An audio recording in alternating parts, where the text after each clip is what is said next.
ইয়া সারিয়াতাল জাবাল, এই সারিয়া, পাহাড় পাহাড় পাহাড়। ওমর যেখানে আওয়াজ দিছেন এখান থেকে সারিয়া 2000 কিলোমিটার দূরে ইরানে যুদ্ধ করে। সারিয়াকে জিজ্ঞাসা করা হলো, সারিয়া ওমরের আওয়াজটা শুনছুনি? বলে কাছে বসিয়া যেভাবে শোনা যায় তেমনি শুনছি। আউলিয়ারা কারে উকবা ইখতিয়ার, জাহেলারা কারে দুনিয়া ইখতিয়ার। আল্লাহ তাআলাই পাওয়ার দান করেন তার খাস বান্দা ওলিয়ে কামেল যারা, তাদের নজরে পাওয়ার, তাদের কথায় পাওয়ার কে দান করেন? তবে এই পাওয়ার কোনো ভণ্ডকে আল্লাহ দিবেন না, কোনো বেনামাজিকে দিবেন না, বেপরদাওয়ালাকে পাওয়ার দিবেন না। যদি দুনিয়ার কোনো ভণ্ড বেপরদাওয়ালা এরকম আজগুবি কোনো পাওয়ার দেখায়, সেটা আল্লাহর দেওয়া না, ওটা নিজের বানানো। বলে নিজে বানায় কেমনে? জাদু করে, নয় জিন দিয়ে করে, কুফরি কালাম টালাম করে, এই সমস্ত চালাকি করে। আল্লাহর দেওয়া পাওয়ার না। আল্লাহর এই পাওয়ার কোনো বেনামাজিকে দিবেন না, ভালো করে মনে রাখবেন। আমাদের দেশে বহু ভণ্ড আছে, নামাজ নাই, রোজা নাই, পর্দা নাই, অনেক কিছু দেখায়। এই দেখানোটা জিনের দ্বারা দেখায়, ভিন্ন কিছুর দ্বারা দেখায়, অবৈধ পন্থায় দেখায়, আল্লাহর পক্ষ থেকে না। কথা বুঝেননি? খুব বুঝার চেষ্টা করবেন।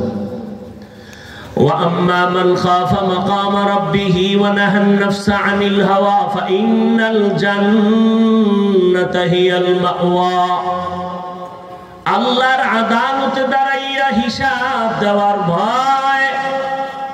এই জমিনের মধ্যে একজন মুসলমান শাসক, শুধু শাসক না, আল্লাহর প্রিয় বড় বান্দা।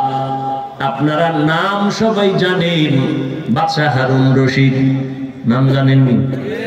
ঘুমাইতেছেন? হারুন রশিদের স্ত্রীর নাম কি? জুবায়দা খাতুন। কেমন বাদশাহ, কেমন বউ! জুবায়দা কোরআনের হাফেজা, তার বাড়ির মধ্যে 100 মহিলা কাজ করে, সব কোরআনের হাফেজা। জুবায়দা সিদ্ধান্ত নিয়েছেন, আমার পুরা বাড়ির মধ্যে 24টা ঘন্টার মুহূর্তে, সেকেন্ডে সেকেন্ডে কোরআনের তেলাওয়াতের আওয়াজ হবে। এমন ভাবে টাইম করে দিলেন, এক একজন মহিলাকে বললেন, তুমি আধা ঘন্টা কোরআন তেলাওয়াত করবা, এরপরে তুমি কাজে যাইবা, এরপরে আরেকজন মহিলা তেলাওয়াত শুরু করো। তুমি কিছুক্ষণ তেলাওয়াত করে কাজে যাও, আবার আরেকজন তেলাওয়াত করবে, আরেকজন কাজে যাও। এইভাবে শিডিউল করে দিয়েছেন। জুবায়দার বাড়ি এখন 24 ঘন্টাই কোরআনের তেলাওয়াতের আওয়াজ। জুবায়দার স্বামী বাদশাহ হারুন রশিদ, তিনি একদিন দেশের বড় বড় উলামায়ে কেরামদের রাজপ্রাসাদে দাওয়াত দিলেন, দুপুরের খানার আয়োজন করলেন। উলামায়ে কেরাম আসলেন, যথেষ্ট পরিমাণ আপ্যায়ন করলেন। খানা দানার পরে বাদশাহ হারুন রশিদ সিংহাসনে বসে উলামায়ে কেরামদের সম্মানের সাথে খোঁজ খবর নিয়ে বললেন, মেহমানদেরই ঠিক আছেনি? বলে হ্যাঁ। বলে আমি যে আপনাদের এত সুন্দর আপ্যায়ন করলাম, আমার একটা উদ্দেশ্য আছে। উলামায়ে কেরাম বলেন, কি উদ্দেশ্য? আপনারা তো আমাকে চিনেন। বলে হ্যাঁ চিনি, আমি বাদশাহ হারুন রশিদ। আমি দুনিয়ার লাইনে যেমন দেশ পরিচালনা করি, আখেরাতের লাইনেও আমি আমলের চেষ্টা চালায় যাইতেছি, আমি ওই বাদশাহ। তো আমাকে আপনারা বলেন, কে কিরকম জানেন? বলে সবাই ভালো জানি। তা আমাকে আজকে একটা রেজাল্ট দিতে হবে। কি? বলে আমি যে আমল টামল করি, এর রেজাল্টটা কি হবে? আমি কি জান্নাতে যাব না জাহান্নামে যাব? সব আলেম এক আওয়াজ দিলেন, আপনি জান্নাতে যাবেন না জাহান্নামে, এটা বলার ক্ষমতা কারো? হ্যাঁ, আপনি ভালো আমল করেন, এতটুকু বলা যাবে আপনি জান্নাতের পথে আছেন, কিন্তু আপনি জান্নাতি এটা বলা যাবে না। অথবা আপনি অন্যায় করেন, বলা যাবে আপনি জাহান্নামের পথে আছেন, কিন্তু আপনি জাহান্নামী বলা যাবে না। বাদশা হারুন রশিদ মজাক করে বললেন, তো আপনাকে খাওয়াইয়া লাভ হইল কি?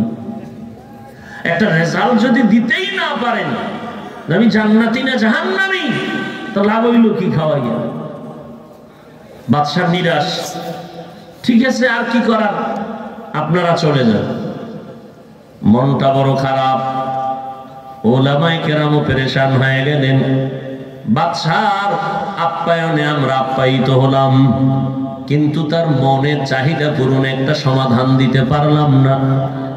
ভরা মজলিসের ভেতরে দেশের বড় বড় বড় বড় উলামায়ে কেরাম সব চুপ হয়ে গেলেন। যখন সবাই বিদায় নিবে এমন সময় পেছন থেকে একটা 9 বছরের বালক দাঁড়ায় গেলেন। দাঁড়ায় বললেন, বাদশা যাহাবনা বেয়াদবি মাফ করবেন, যদি আপনি অনুমতি দেন আপনার জবাবটা আমি দিব। সুবহানাল্লাহ। হারাদিন বিড়ি ঠেললে সুবহানাল্লাহ করবেন কেন? আল্লাহ হেদায়েত দান করুন। जिंदगी में बंदगी तू कर नहीं,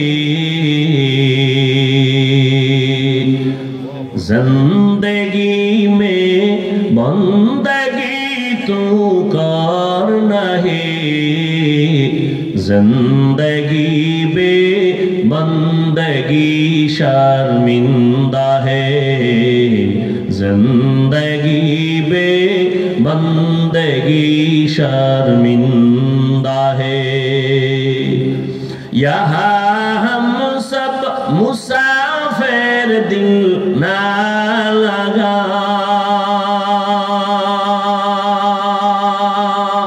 अहले दिल की नजर से रूह करता जा, शाह दौलत सब फकीर गर नेक नहीं, शाह दौलत सब फकीर गर नेक नहीं, जिंदगी में बंदगी तू कर नहीं, जिंदगी में बंदगी तू कर नहीं,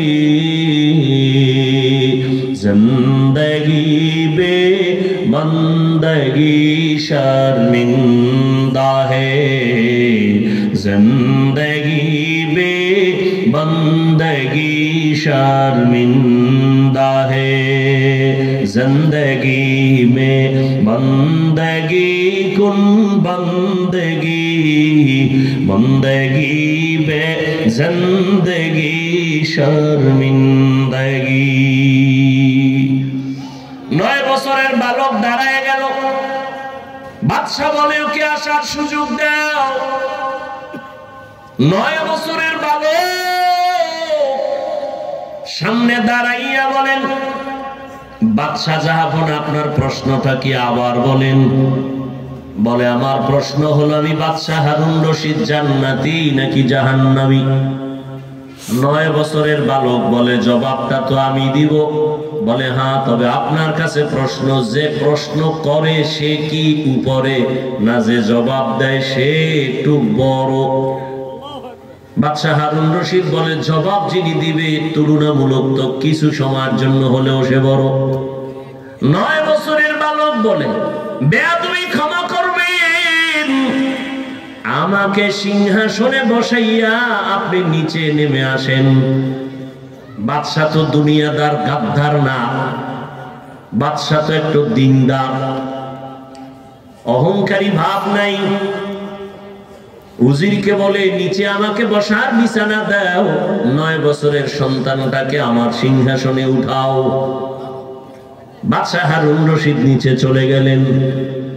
9 বছরের বালক বাদশা হারুন রশিদের সিংহাসনে বসিয়াই বাবা মাত্রই বলে, আল্লাহ যাদের ইলমের নূর দান করেন তাদের সম্মান তো এমনই হয়।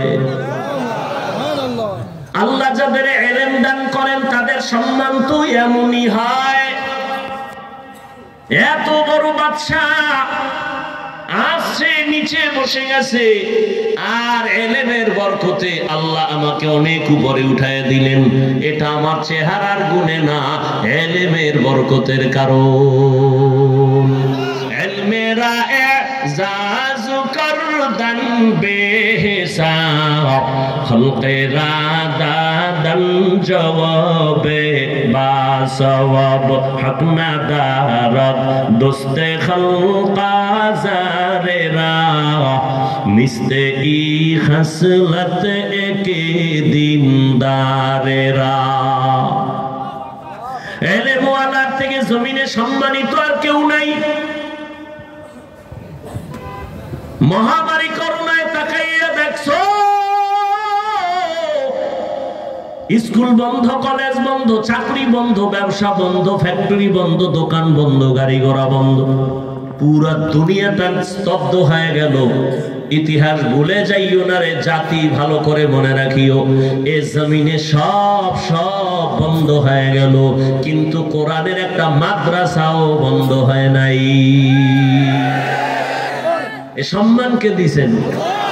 চেয়ারম্যানের চেয়ারের মেয়াদ শেষ, এমপির মেয়াদ শেষ, মন্ত্রীর মেয়াদ শেষ, এসপি সাহেবের মেয়াদ শেষ, কিন্তু কোরআনওয়ালা যে চেয়ারে বসে চেয়ারের কোনো মেয়াদই নাই। এটা শেষ কিসের? কোনো কি নাই। কোরআনওয়ালা আগেও যেমন বাদশা, এখনো বাদশা, কিয়ামতের দিনও হবে বাদশা। আপনাদের এই এলাকায় ঘরের অভাব নাই, বিল্ডিং এর অভাব নাই। আল্লাহর কসম, কোরআনওয়ালা বিল্ডিং এর যেই পরিমাণ দাম, এই এলাকায় এই পরিমাণ দামের একটা বিল্ডিংও নাই। কেন এত দাম? আল্লাহ কোরআনের বরকত, ইলমের বরকত। এরে আল্লাহর বান্দা, মহামারী করোনায় দুনিয়াদারেরা মাস্কের উপরে মাস্ক, ট্রিপল মাস্ক লাগায়া বসে আছে, মরবে না। কয় মাস্ক? এখনো অনেকে মাস্ক লাগায় মরার ভয়। আমরা হুজুরেরা জীবন বড় ওয়াজ করছি, খানার আগে দোনো হাত ধুইয়া খাইও, সুন্নত মানে না, হুজুর কথা কামে লাগে না। মাওলায় কানে ধরাইয়া এখন হাত ধোয়াইছে, এমন ধোয়াই ধুইতেছে, এখনো ধোয়। পকেটের মধ্যে মেডিসিনের বোতল লয়, ফাঁকে ফাঁকে ধোয়, আর মাঝে মাঝে কা হুজুর ধুইবেননি। তুমি কিয়ামত পর্যন্ত যদি ধো, কোনো সওয়াব নাই, কারণ আমরা ধুই সুন্নাত হিসাবে, তুমি ধো মরার ভয়ে। ট্রিপল মাস্ক লাগাইছে, মরবে না। বাবারে করোনায় ধরে ফেলছে, কুলাঙ্গার দুইটা শিক্ষিত সন্তান বাবার কাছে যায় না, করোনা মরবে। এলাকার গরিবের টাকা দিয়া কয় বাবার লাশটা রাস্তায় ফেলে দিয়া। ইতিহাস ভুলে যাইও না রে বাবা। লোকেরা টাকা পাইয়া লাশটারে টেনে টেনে রাস্তার পাশে দিয়া ফেলাইলো। ছেলেরা আর জানালা দিয়াও তাকায় নাই, বাবার লাশের জানাজা হলো না, গোসল হলো। ইতিহাস ভুলে যাইও না রে মুমিন। ওই করোনার সময় আমার দেশের টুপিওয়ালারা, উলামায়ে কেরামেরা শত শত করোনার লাশ নিজের কাঁধে নিয়ে গোসল করাইয়া, কাফন পরাইয়া, দাফন করাইয়া, জানাজা পড়াইয়া কবরে দিলেন। একজন হুজুরেও করোনায় মরে নাই। ইলমেরা এজাজু করদান বেহিসাব, খলকেরা দাদান জওয়াবে বাসওয়াব। ইলমের সম্মান কে দান করেন? এজন্যই তো ১৫০০ বছর আগে বিদায় বেলা রহমতের নবী চ্যালেঞ্জ দিয়া গেলেন। ক্বালা রাসূলুল্লাহি সাল্লাল্লাহু আলাইহি ওয়া আলিহি ওয়া সাল্লাম, তারাকতু ফীকুম আমরাইন লান তাদিল্লু মা তামাসসাকতুম বিহিমা, কিতাবাল্লাহি ওয়া সুন্নাত রাসূলি। উম্মতেরা, দুই জিনিস রেখে গেলাম, যদি আকরাইয়া ধরো, ঈমানও যাবে না, সম্মানও যাবে না। আজও যাদের কাছে কোরআন আছে, নবীর আদর্শ আছে, এদের মতো সম্মানে আজকে পর্যন্ত কেউ নাই। সম্মানকে দান করেন, বুঝেন? কিন্তু আল্লাহ দেওয়া সম্মান আর একটা সম্মান আছে টাকা দিয়া কেনে। কি দিয়া কেনে? যেমন এটা সম্মানের চেয়ার, আমি মেহমান এলেমের কারণে বসছি, আবার এলাকার এক মাস্তানাইয়া বসবে, টাকা দিয়ে কিনে বসবে, ক্ষমতার চেয়ারে আমি বসবো। ব্যবধানটা কি? টাকা দিয়া সম্মান কিনলে প্রথমে ফুলের মালা, ফাইনালে জুতার মালা। আর আল্লাহ দেওয়া সম্মান যারা পাবে এরা দুনিয়ায়ও বাদশাহ, পরকালেও বাদশাহ। যারা দুনিয়া দুনিয়া করে, দুই জিনিস পাওয়ার জন্য দুনিয়া দুনিয়া করে, এক চায় শান্তি আর এক চায় সম্মান। কিন্তু এই দুনিয়াদারেরা একটাও শান্তিতেও নাই, সম্মানেও নেই। 10 তলা বিল্ডিং শান্তি? তো বিল্ডিং দিয়ে মাস্তানি করে লাভ কি যদি বিল্ডিং থুইয়া জঙ্গলে ঘুমানো লাগে? সুইস ব্যাংকে কোটি কোটি টাকা রেখে মাস্তানি করে লাভ কি যদি ওই টাকা তোর বংশের কেউ খেতে না পারে? এই মাস্তানি করে কোনো লাভ আছে? কোনো লাভ নেই। বড় ওই কপাল পরা নিজেও গেল, ওর শিশু বাচ্চা মাইয়া পোলাটিরও বিপদে ফেলায় গেল। কথা ঠিক না?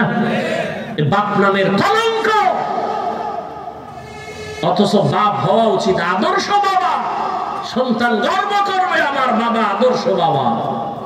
কয়জন বাবারে নিয়ে সন্তান গর্ব করবে? ওই আজকে একজনে বলল মাদ্রাসায় বৈশা ছেলের ব্যাপারে পরিচিত, বাবারে মারতে যায়। আমি বললাম কারণ কি? এটা তো অন্যায়, কিন্তু কারণটা কি? কারণ আছে। কারণ হইল গজবের মোবাইল নিয়া কি করতে না পারে তাই করে। ঘরে ঘরে ঘরে ঘরে জেনা চলে, জেনা চলে সারা রাত। ছেলে এক রুমে ঘুমায়, সেও মোবাইল দিয়ে জেনা করে, চোখের জেনা, কানের জেনা, জবানের জেনা, অন্তরের জেনা। মেয়ে আর এক রুমে ঘুমায়, সেও সারা রাত মোবাইল চালায়, স্ত্রীও মোবাইল চালায়, স্বামীও মোবাইল চালায়। ঘরটা পুরা জেনার কারখানা বানাইছে। উচিত ছিল আল্লাহর গজব পইরা ধ্বংস হয়ে যাওয়া। ঘুম থেকে উঠা দেখা উচিত ছিল চেহারাটা শুকর হয়ে গেছে। কেন হয় না? মুহাম্মদের উম্মত হওয়ার কারণে হয় না। চিনলি না রে নবীর উম্মতেরা কেমন মায়ার নবী আমার? যেই নবী জীবনে কোনোদিন একটা মিথ্যা কথা বলেন নাই রে মুমিন। যেই নবী কোনোদিন তার জবান মোবারকে কোনোদিন একটা গালি দেন নাই, হাজারো গালি শুনছেন, একটা গালির জবাবও দেন নাই। প্রত্যেকটা মানুষ যদি চিন্তা করে, স্বামী হইয়া যদি চিন্তা করে রহমতের নবী স্ত্রীর সাথে কেমন আচরণ করছেন, শুধু এতটুকু ভাবে, কি করছেন জানার দরকার না, শুধু ভাববে নবী কি আচরণ করছেন জানি না, কিন্তু কি করছেন অবশ্যই ভালো করেছেন। শুধু এতটুকু ভাবলে কোন স্বামী স্ত্রীর উপরে জুলুম করবে না। প্রত্যেকটা বাবা যদি ভাবে রাসূল সন্তানের সাথে কেমন আচরণ করছেন, শুধু এতটুকু ভাববে, ওই বাবা কোনোদিন সন্তানের উপরে জুলুম করবে না। প্রত্যেকটা সন্তান যদি এইভাবেই ভাবে, কারণ আমার নবী তো আদর্শ, দুই জিনিস ধরে রাখলে ঈমান যাবে না, সম্মান যাবে না। রহমতের নবী আমার ওই দুই জিনিস দিয়ে গেলেন, এখনো যদি ধরে রাখে, যাদের কাছে আছে খালি আলেম না, দুনিয়ার লাইনেও যদি এই দুই জিনিস যারা ধরে রাখছে তারা এখনো সম্মানে আছে, কোনো পেরেশানি নাই। ইজ্জত আল্লাহ তাদেরকে দিছেন, সম্মানও দিছেন, ঈমানও ঠিক আছে। ওই 9 বছরের বালক সিংহাসনে বসিয়া কয়, এলেমের সম্মান তো এমনই হয়, এলেমের কারণে সম্মান। এই সম্মান আল্লাহ দান করেছেন, এই এলেমের বরকতের কারণে তো এই এলাকায় সম্মান, এই ছাত্রদেরও সম্মান। যার কাছে এলেমের নূর আছে তার কাছে কোনোদিন অসম্মান গিয়া ধাক্কা লাগবে না। আমি একদিন মাদ্রাসায় বসা ওই যে বক্তব্যে ছোট ছোট ফোলাপান করে বাচ্চারা, নবী কইছে এলেম শিখলে সম্মান, তোরা তো আলেমও নাই, মাত্র আলিফ বাতা পইরা অর্ধেক পড়ছো, খুব আম পড়া পড়ছো, যতটুকু পড়ছো ততটুকু সম্মান কিন্তু তোরা পাইতেছ। কেমনে? আমি যখন বাড়ি যাও, তোর ভাই বোন আসেনি? কথা আছে। তোর আম্মা জান সবাইরে অর্ডার দেয়, তোরে দেয় না। ভাই বোনেরা কয় ওরে কও না কেন? মা কয় হাফেজ সাপ। মা কয়নি? হ্যাঁ হাফেজ সাপ বাড়ি এসে 3-4 দিন বেড়াইতে। ওর বাড়ি তো এটা না, ওর বাড়ি তো মাদ্রাসা। মা অর্ডার দেয় না কেন? আমার বাচ্চাটা কোরআন পড়ে। মজা কইরা আনন্দে কয় হাফেজ সাপ, অথচ কোনো কোরআন শরীফ পুরোপুরি নিতেও পারে নাই। যতটুকু আল্লাহর ইলম অন্তরে নিছে ততটুকু সম্মান মায়ের থেকেই শুরু হয়ে গেছে। বাবাও মোহাব্বত করে, সম্মান করে। ওরে কোনো কাজের অর্ডার দেয় না, অন্য ভাই বোনের অর্ডার দেয়, এটা কর সেটা কর। মাদ্রাসায় পড়ার ছেলেটারে অর্ডার দেয় না। আল্লাহ সম্মান এখনো রাখছেন। এই সম্মান নেওয়ার জন্য বান্দা জমিনে ইলম ওয়ালার সাথে সম্পর্ক লাগাও। 9 বছরের বালক বলে বাদশা এবার আবার প্রশ্ন করেন। বাদশা বলে আমি বাদশা হারুন রশিদ জান্নাতি না জাহান্নামী বলো। 9 বছরের বালক বলে রে বাদশা আমার একটা প্রশ্ন আছে। বলে কি? জীবনে আপনার কোনোদিন এমন ঘটনা ঘটছে নাকি? বলে কি? আপনি চাইলেই সুন্দরী রমণী রূপসী পাইয়াও জিনা করতে পারতেন, এমন সুযোগ পাওয়ার পরেও বিনা দ্বিধায় কোনো চাপে না, শুধু আমার আল্লাহর কাছে জবাব দেওয়ার ভয় আপনি জিনা করেন নাই। এমন কোন ঘটনা আপনার হইছে? বাদশা হারুন রশিদ চোখের পানি ছেড়ে দিছে, দিয়া কয় রে বাবা এই রকম ঘটনা একবার আর দুইবার না, বহুবার আমার সামনে এ দেশের বড় সুন্দরী আসছে।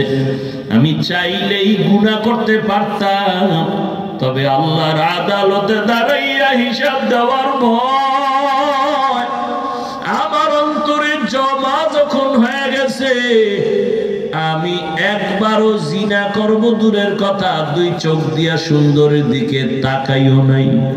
আমার অন্তরে ভয় আমি মালিকের আদালতে কেমনে দাঁড়ায়া জবাব দিব। এই রকম কয়েকবার হয়েছে, আমি সুযোগ পাইছি কিন্তু আল্লাহর ভয়ে গুনাহ করি নাই। 9 বছরের বালক কয় আমি নিশ্চিত বললাম আপনি বাদশা হারুন রশিদ জান্নাতি।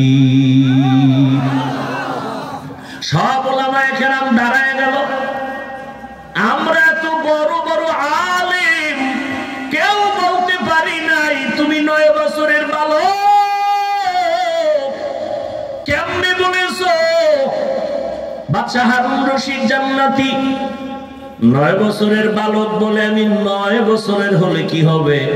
আল্লাহ আমাকে ইলম দান করেছেন, ইলমের নূর। আমি দলিল ছাড়া বলি নাই, ডাইরেক্ট আমি কোরআন থেকে দলিল দিব। বয়স কম এই জন্য ইলম কম না।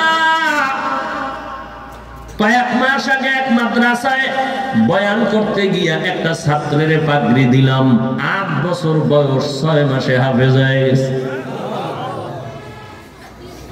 আর আপনি এত বড় পণ্ডিত, আদর্শ লিপি 10 পৃষ্ঠা মুখস্থ পারেননি? পারেন? 10 পৃষ্ঠার আদর্শ লিপি এটাই পারেন না। আর 8 বছরের সন্তান 6 মাসে হাফেজ। কার কুদরত? আম্মা জান আয়েশা রাদিয়াল্লাহু তাআলা আনহা রহমতের নবীর সাথে 6 বছরের বয়সে বিবাহ। ও পর্দার আড়ালের আম্মা জানেরা ভালো করে শুনেন। আম্মা জান আয়েশা রাদিয়াল্লাহু তাআলা আনহার 6 বছর বয়সে নবীর সাথে বিয়ে হয়ে গেল। 9 বছর বয়সে আম্মা জান নবীর ঘরে আসলেন। 18 বছর যখন বয়স, রহমতের নবী দুনিয়া থেকে চলে গেলেন। হিসাবটা বুঝলে বলেন আম্মা জান আয়েশা নবীজির ঘর করলেন কতদিন? 9 বছর। টোটাল বয়স কত? আমগো বোনদের তো 18তে বিয়েই হয় না। আবার এর মধ্যে আর এক দলে আগুন জ্বালায় দিছে, বাল্য বিবাহ হবে না, আছে না নাই? একদলে আগুন লাগাকা বাল্য বিবাহ চলবে না তো কি চলবে? কয় আকাম চলবে। আকাম বিবাহ চলবে না, আকাম চলবে। এই যত আকাম হচ্ছে, বাল্য বিবাহ বন্ধ করে যারা আকামের রাস্তা খুলে দিছে, সব গুনার একটা অংশ এই বিবাহ বন্ধকারী আল্লাহর দুশমনের আমলনামায় চলে যাবে। কি সুবহানাল্লাহ। কয় ভাই দাওয়াত, কয় আলহামদুলিল্লাহ। কয় আপনার বাড়ি? কয় নাউজুবিল্লাহ। আম্মা জান আয়েশা রাদিয়াল্লাহু তাআলা আনহা মাত্র 9 বছর রহমতের নবীর ঘর করেছেন। এই 18 বছরের বয়সের 9 বছরে আম্মা জান কি পাইলেন? আম্মা জান বলেন, রহমতের নবীর নেক দোয়া লাগছে তো আমি 2000-এর উপরে হাদিসের হাফেজা হয়ে গেছি। আপনাকে বউরা ভারে 2-1টা হাদিস, তেমনি আহলে হাদিস। হাদিস পারেন না, কেমনে আহলে হাদিস হইলেন? আল্লাহ হেদায়েত দান করুন। এই যে একটা কিলাকিলি শুরু হয়েছে, বাহাদুরি কি রমজান আইছে না? 11 মাসে বাহাদুরি না করতে হলো তারাবিটা লয়ে করবো।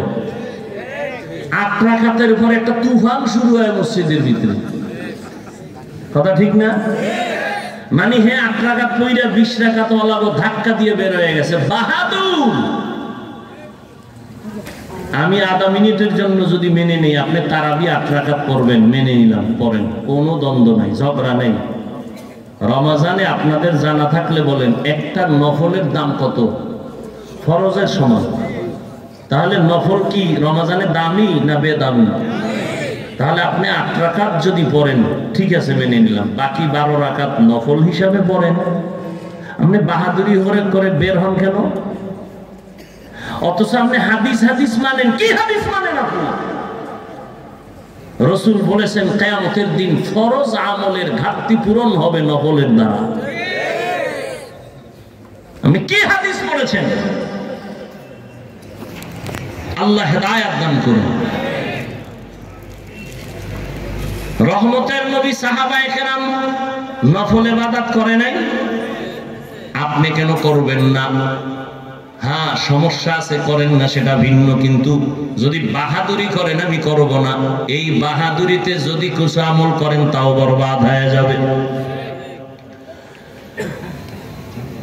উলামায়ে কেরাম বললেন, বাবা তুমি কেমনে বলেছো বাচ্চা হারুন রশিদ জান্নাতি? বলে কোরআন তার দলিল। বলে কি দলিল দাও? বাচ্চা এই আয়াত দিয়া দলিল দিয়ে দিলেন, ওয়া আম্মা মান খাফা মাকামা রাব্বিহি ওয়া নাহান নাফসা আনিল হাওয়া ফাইন্নাল জান্নাতা হিয়াল মাওয়া। আল্লাহ ওয়াদা করেছেন, আল্লাহর আদালতে দাঁড়াইয়া হিসাব দেওয়ার ভয় যারা দুনিয়াতে গুনাহ থেকে নিজেকে বাঁচায়া চলবে, আল্লাহ ওয়াদা করেছেন আমি তাকে অবশ্যই বিনা হিসাবে জান্নাত দিয়ে দিব। আতিনা ফি দারে দুনিয়া না হাসান, আতিনা ফি দারে উকবা না হাসান, ইয়া গিয়াসাল মুস্তাগীসিন ইহদিনা লিফতিখারা বিল উলুমে ওয়াল গিনা। हर घड़ी दे में को तू तैयार है, जो न मांगे उससे तू बेजार है। এই 9 বছরের বালক কেমনে কোরআনের দলিল দিয়ে বলে ফেললো? আল্লাহ তাআলা এই জন্য ইলমের ভান্ডার সব দুনিয়ায় দেয় নাই, সামান্য একটু ইলম দিয়েছেন। নবীর ব্যাপারে দুনিয়াতে এত তাফসীর, এত ফিকহ, এত মুফতি, এত মুহাদ্দিস, এত মুফাসসির, সব ইলমের গোড়া আমার রহমতের নবী। সব এলেমের গোড়া আমার রহমতের নবী। আর সেই নবীর ব্যাপারে আল্লাহ কয় মা উতিতুম মিনাল ইলমি ইল্লা কালিলা, আমি আপনাকে সামান্যতম ইলম দান করেছি, আর সব ইলম আমি মাওলা কুদরতে জমা রাখছি। আমি মাঝে মাঝে দিব, মাঝে মাঝে দিব, মাঝে মাঝে দিব, তবে চাইতে হবে। আল্লাহ কয় নবী আপনি কেমনে চাইবেন আমি শিখাই দিই। আপনি সব সময় চাওয়ার দোয়া করবেন, রব্বি জিদনি। আপনি দোয়া চা করবেন আর আমি ইলম দিব। কিয়ামত পর্যন্ত এই দরজা খোলা। আমি মাঝে মাঝে আমার মহাব্বতের গোলামদের ইলমের দরজা দিয়া সিনাটা খুলে দিব। ইলমের নূর তার সিনায় যখন ঢেলে দিব, ওই বান্দা সামান্য কিছু ইলম থাকলেও পাওয়ার হবে তার অনেক বেশি। হাজী ইমদাদুল্লাহ মুহাজিরে মক্কি রহমাতুল্লাহ আলাই যদিও জাহিরি ভাবে কিতাবাদি বেশি পড়েন নাই, কিন্তু আল্লাহ এই পরিমাণ ইলমের নূর তাকে দান করেছে। ভারতবর্ষের ইলমের মহাজ্ঞানী সমস্ত আলেম যারা, সবাই তার নাম জানে। রশিদ আহমদ গাঙ্গুহি রহমাতুল্লাহ আলাইহি এত বড় ইলমওয়ালা, তিনিও গিয়া হাজী সাহেবের দরবারে গিয়া মারিফতের রং লাগায়া বায়াত গ্রহণ করেছেন। আল্লাহ তাআলা ইলমের দরজা দিয়া কিয়ামত পর্যন্ত আল্লাহ যাকে পছন্দ করেন তার সিনাটা খুলে দিবেন। 9 বছরের বালক জবাব দিয়া দিছে, কে সেই 9 বছরের বালক? সাধারণ কোনো বালক না, আল্লাহ তারে এমন ভাবে কবুল করেছেন, তিনি হলেন এ দুনিয়ার বর্তমানে সবাই তার অনেক মানুষ মুসলমানেরা অনুসরণ করে তার মাযহাবের। তিনি এক মাযহাবের ইমাম, ইমাম শাফিঈ রাহমাতুল্লাহ আলাইহি। আল্লাহ তাকে এমন মাকাম দান করেছেন। এজন্যই তোরে মুমিন গুনাহ থেকে নিজেকে বাঁচাও, জবানটারে গুনাহ থেকে বাঁচাও। তুমি যখন যা চাইবে আল্লাহ তখন তাই দিবেন। আল্লাহর কাছে পবিত্র জবান নিয়ে একটা ডাক দিও, আল্লাহ দেওয়ার জন্য রেডি। বান্দা তুমি গুনাহ থেকে নিজেকে বাঁচাও, তোমার চোখ হেফাজত করো, তোমার হাত হেফাজত করো। এই আল্লাহর ভয় যদি অন্তরে জমা করতে চাও, এই ভয়টা নেওয়ার একমাত্র ঠিকানা আল্লাহ ওয়ালাদের নেক নজর। আল্লাহ ওয়ালাদের নেক নজর লাগাইয়া অন্তরকে পরিশুদ্ধ করো, গুনাহ থেকে মুক্ত হও। দেখবা তোমার সিনাটাও আল্লাহ ইলমের নূর দিয়া ভরপুর করে দিবেন। এই ভয়টা, এই আল্লাহর মুহাব্বতের ভয় যখন অন্তরে জমা হবে, ওমরের অন্তরের মধ্যে ভয়টা চলে আসছে। আবু জাহিল্লা 13 বছর নবীর বয়ান শুনিয়াও কালেমা পড়ে না। কেন? তার অন্তরের মধ্যে আল্লাহর ভয় জমা করতে পারে নাই। আর 27 বছরের এক যুবক তরবারি নিয়ে যায় নবীকে জবাই করার জন্য। নবীর দেখা মাত্রই তরবারি ফালাইয়া কালেমা পড়ে ফেললো। আবার নবী এমন ভাবে তাকে তাওয়াজ্জু দিয়ে দিলেন, তরবারিটা হাতে নিয়া বেঈমানের মোকাবেলায় দাঁড়ায় বলে, রে বেঈমানেরা আমার সামনে দাঁড়াও, যদি ইসলামের বিরুদ্ধে, নবীর বিরুদ্ধে কথা বলতে চাও আমার সামনে দাঁড়াও। মুহাম্মদের প্রয়োজন হবে না, আমি ওমরের তরবারি যথেষ্ট হয়ে যাবে। আল্লাহর ভয় এই পরিমাণ তার অন্তরে আল্লাহ ঢুকাইলেন। ওমর এখন যেই পথ দিয়া যায় শয়তান ওই পথে চলে না। একটা যুবক ছেলে একটা মদের বোতল নিয়ে রাস্তা দিয়ে হাঁটে, আনন্দ করে, হঠাৎ করে তাকায় দেখে ওমর আসতেছে, অন্তরের মধ্যে ভয়। ও আল্লাহ তুমি ওমরের হাত থেকে বাঁচাও, কারণ ওমর কথার আগে তরবারি চালায়। ওই লোকটা যুবক মদের বোতল নিয়ে চুপচাপ দাঁড়ানো। ওমর চোখে চোখ লেগে গেল। কিছু দূর কাছে আইসা কয়, এই যুবক কি আছে বোতলে, আমার হাতে দাও। বোতলটা যখন দিতে চায় না, যুবক কাঁপতেছে, ভয় পাইস না, বোতলটা আমার হাতে দে। দেওয়া মাত্র ওমর নিয়ে দেখে পুরা বোতলে এক ফোঁটা মদও নাই, পুরা বোতলটাই দুধের দ্বারা সাদা। আল্লাহর ভয়। এই ওমর অর্থ দুনিয়ার খলিফা। দিনের বেলা মানুষের বিচার করেন, রাতের বেলা ঘুমায় না, ঘুরা ঘুরা খবর নেয় আমার এলাকার মানুষের কি হালাত। হঠাৎ গিয়ে দেখে পাহাড়িয়া জঙ্গলের পাশে একটা ছোট বাতির ঘর দেখা যায়। ওমর একা সেখানে গিয়া চুপচাপ দাঁড়াইলেন। শুনে ঘরের মধ্যে মহিলাদের আওয়াজ শোনা যায়। এক মা তার মেয়েকে ডাক দিয়া কয়, ও সন্তান, বাজারে দুধ বিক্রি করতে নিবি, পানি বেশি দিয়া নিবি। মেয়ে ডাক দিয়া কয়, মা, ওমর যদি খবর পায় তরবারি দিয়া কল্লা ফেলে দিবে। মা কয়, ওমর তো দেখবে না। মেয়েটা ডাক দিয়া কয়, মা, যদি ওমর দেখবে না তবে ওমরের আল্লাহ আমাদের দেখবেন। ওমর এই কথা শুনে চলে গেছে। পরের দিন আদালতে ওই মহিলাকে ডাকানো হলো, মেয়েটাকেও ডাকানো হলো। সম্মানের সাথে ওমর বললেন, ও পর্দার আড়ালের মা, আপনার মেয়েটা এত সুন্দর, আল্লাহ ভীতি নিয়ে চলে, আমি বড় মুগ্ধ। আপনি যদি মনে কিছু না নেন, আপনার মেয়েটাকে আমি ওমরের ছেলের জন্য বউ বানাতে চাই। মা খুশি, ওমর যদি আমার মেয়েকে নিতে চায়, এর থেকে সৌভাগ্যের কি আছে। রাজি হয়ে গেলেন। ওই মেয়েকে ওমরের ছেলের জন্য নিলেন। আর ওই মেয়ের ঔরসে, ওই মেয়ের বংশেই আরেকজন আকাশের নক্ষত্র আসছেন, ওমর ইবনে আব্দুল আজিজ রহমাতুল্লাহ আলাইহি। ভাইরা আমার, এটা আল্লাহর ভয়ের কারণে সম্ভব। কি পরিমাণ আল্লাহর ভয়! জান্নাতের টিকিট পাইয়া ওমর চোখের পানি ছেড়ে কান্না করেন, আল্লাহর আদালতে আমি কেমনে দাঁড়াইয়া হিসাব দিব। রহমতের নবী বলেন, আমি একদিন এশার নামাজ পড়ে ঘুমায় গেলাম। আমি আম্মা জান আয়েশার হুজরায় ঘুমাই, মসজিদ তো পাশেই, আয়েশার হুজরায় ঘুমাই। আমার ঘুমটা এমন যে আমার চোখ বন্ধ থাকে, আমার অন্তর কখনো ঘুমায় না। রাতের গভীরে হঠাৎ আমার ঘুমটা ভেঙ্গে যাচ্ছে, কি যেন একটা কান্নার আওয়াজ আমার কানে আসতেছে। আমি সজাগ হইয়া টের পাইলাম যে মসজিদের মধ্যে কে যেন কান্না করে। আমি আস্তে করে উঠলাম, উঠিয়া আমি বের হইয়া দেখি মসজিদের মধ্যে সাধারণ কেউ কান্না করে না। রাতের গভীরে আমার সাহাবী আবু বকর নামাজে দাঁড়ায় কান্না করতেছেন। আল্লাহর নবী বলেন, আমি অপেক্ষা।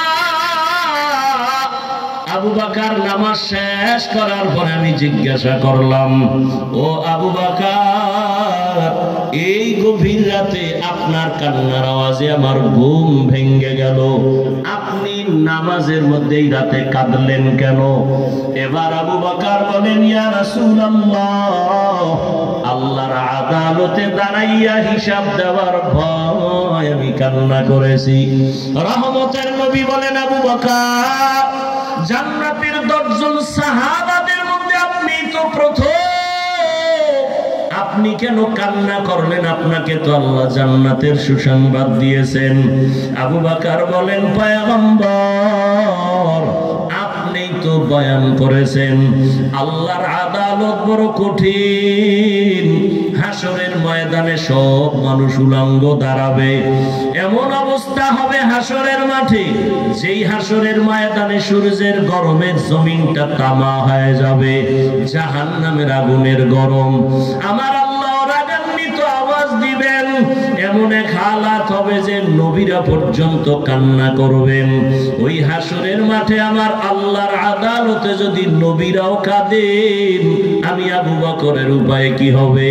হাসরের ময়দানে যদি আমার আল্লাহ ডেকে বলে, আবু বকর, আমি তোমাকে এত নিয়ামত দান করেছি, আমার এই নিয়ামতের বিনিময়ে কি নিয়ে হাজির হয়েছো? আমি যদি বলি, হে মালিক, তোমার মোহাব্বতে নামাজ রোজা তেলাওয়াত নিয়ে আসছি। আল্লাহ যদি বলে, রে আবু বকর, তুমি যেই নামাজ পড়ছো এই নামাজ আমার পছন্দ মতো হয় নাই, আমি যেইভাবে তেলাওয়াত চাইছি ওইভাবে তেলাওয়াত করতে পারো নাই, আমি যেইভাবে রোজার আমল চাইছি ওইভাবে তুমি করতে পারো নাই, আমি তোমার আমল পছন্দ করলাম না, আমার জান্নাত ফিরায় দাও, তোমার আমল নিয়ে জাহান্নামে যাও। আল্লাহ যদি রাগান্বিত হইয়া আওয়াজ দিয়া কয়, রে জাহান্নামের ফেরেশতারা আবু বকরের শিকল লাগাও। ওই দিন আমার উপায় কি হবে রে পয়গম্বর? ওই আদালতে মানুষগুলো পাগলের মতো হয়ে যাবে, নবীরা কান্না করবেন, ওই সময় আমার কি উপায় হবে? এই ভয়ে আমি কান্না করতেছি। ও আমার কলিজার যুবক, পর্দার আড়ালের মা বোনেরা, ও বৃদ্ধ বাবাজি, কয়দিন আর দুনিয়ার বাহাদুরি করবেন রে বাবা? দেখতে দেখতে হায়াতের সামনে কত যুবক চলে গেল। ও আমার যুবক বাবারা, আমি